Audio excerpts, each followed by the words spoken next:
Magandang hapon mga kabay. Ayan. Estimate ulit mga kabay, 391160. Ayan. Bali, ito na po yung pang 15 peraso na repair ko mga kabay.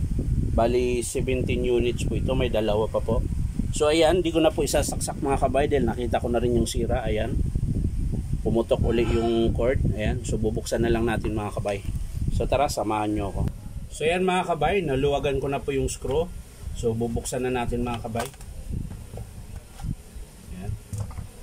So diretso kaagad tayo dito mga kabay sa cord nya. Yan. Tapos yung screw sa terminal, luwagan na natin. Yan. Ito po yung terminal nya mga kabay ha. Yan. Yan.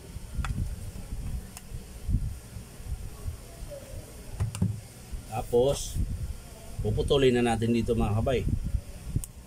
Yan. Tapos balatan natin ulit.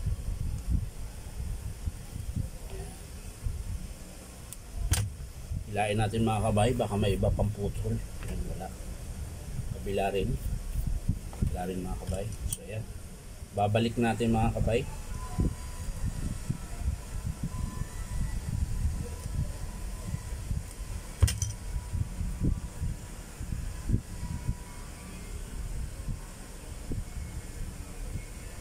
So yan mga kabay. Babalik natin ulit dito sa terminal nya. Yan. Luwagan lang natin ng sobra para makapasok yung wire. Ayan. Ganun din po sa kabila mga kabay. Yun, pasok na. So higpitan na natin. Ayan.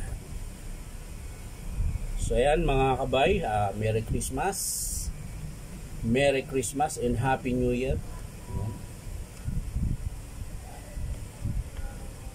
Kahit wala po tayong ganong kalaking pera mga kabay, sana'y maging masaya tayo sa araw ng Pasko. Ayan.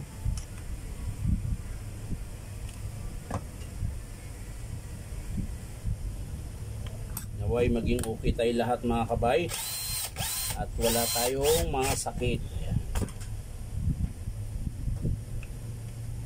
Malaking pasalamat na natin mga kabay na kahit wala tayong ganong kalaking pera pero hanggang ngayon mga kabay nabubuhay pa rin tayo at wala tayong karamdaman.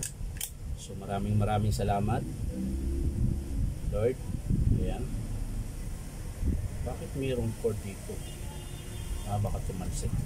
So yan mga kabay, naikabit ko na. Ayan. So titesting natin mga kabay.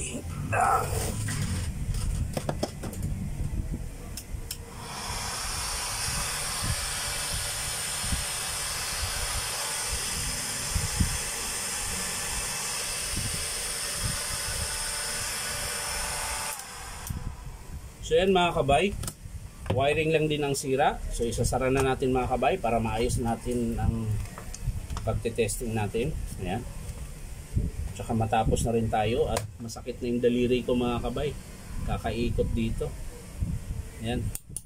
Wala kasi akong ganito kaliit na Phillips screw na pwedeng ibala sa cordless. Kaya mano-mano talaga mga kabay. So yan mga kabay, higpitan ko na yung screw.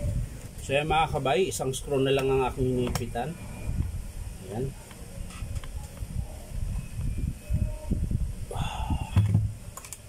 Ayan. Tapos testing natin ulit mga kabay.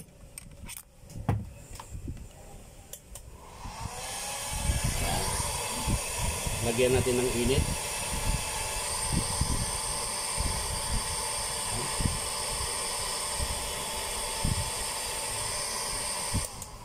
So yan lang po mga kabay. Maraming salamat sa panunood at palike and share na rin po. Bye-bye!